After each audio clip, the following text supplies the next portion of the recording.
Hey there, welcome back.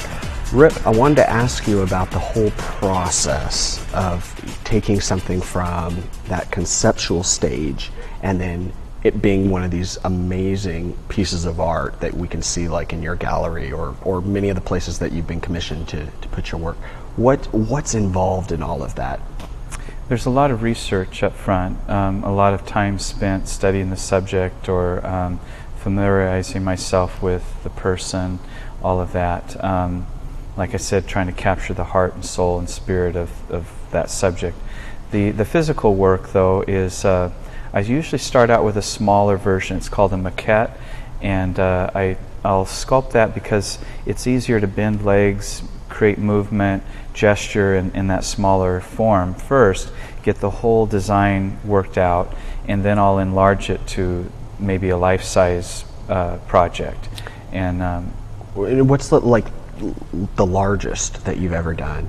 I did an eagle with a 14-foot wingspan. Really? It's in front of the New Hope Church over off of it's Eagle Landing Golf Course over by Sunnyside, and so that's probably one of the largest single animals that I've done.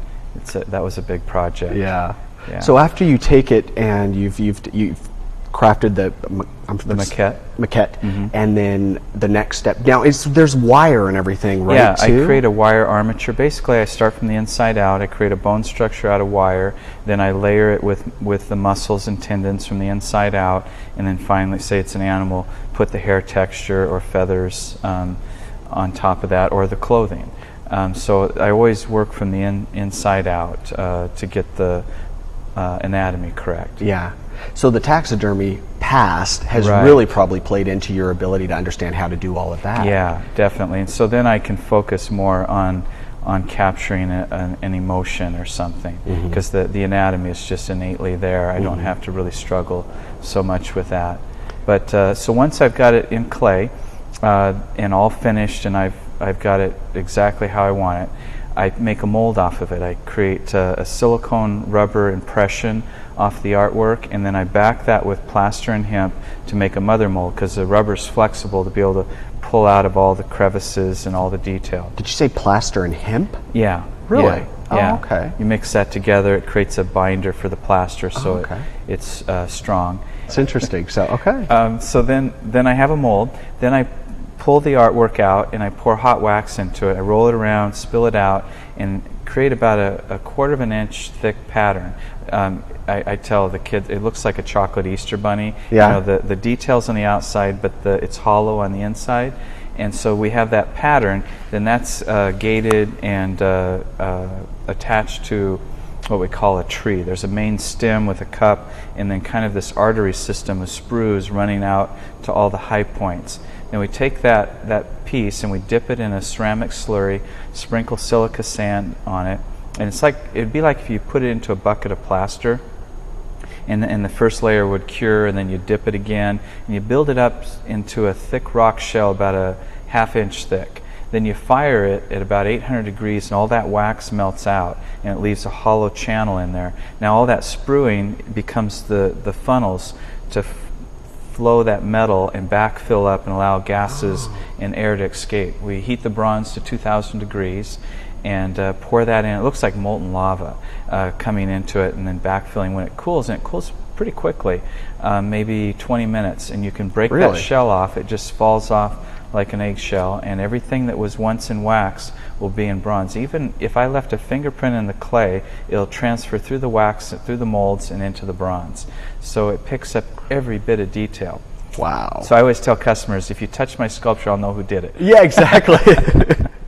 Well, you know, artists, I mean, I've talked to a lot of different artists, and their biggest, I don't want to say downfall, but their biggest challenge is getting profitable, marketing their work. You do a fantastic job, I should say, of marketing your work. I've seen it all over the place, but you also have a tremendous gallery and First Fridays and some other things that bring people in large numbers. So what's I'm really fortunate. I love business. I love the entrepreneurial spirit. I find problem solving, a creative exercise. I like marketing. I like the idea of thinking about something and then bringing it to market and seeing it actually work, creating that machine thing that actually produces money, and all of that.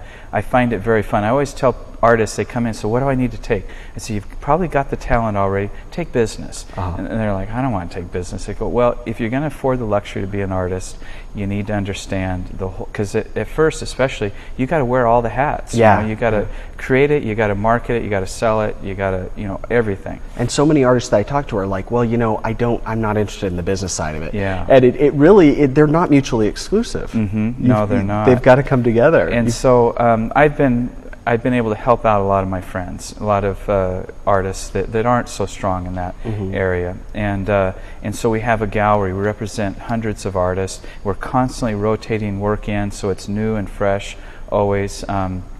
And every first Friday of the month, we have new artists. We bring in different Columbia Gorge wineries, and so there's always new wines to taste. The wine tastings are free. We have hors d'oeuvres. You get to meet the artists. They're there, can mingle and share. We have a jeweler on site now that he does custom jewelry. He works right there, and we have my studio. We're doing classes for people that they can learn how to do this. And so there's a lot of shared synergy happening there with everyone. Yeah. This next month's going to be a lot of fun. May 7th, we have it's a ribbon cutting for the arch that we built. It says Gateway to the Gorge, and we have it's called Racy and Red.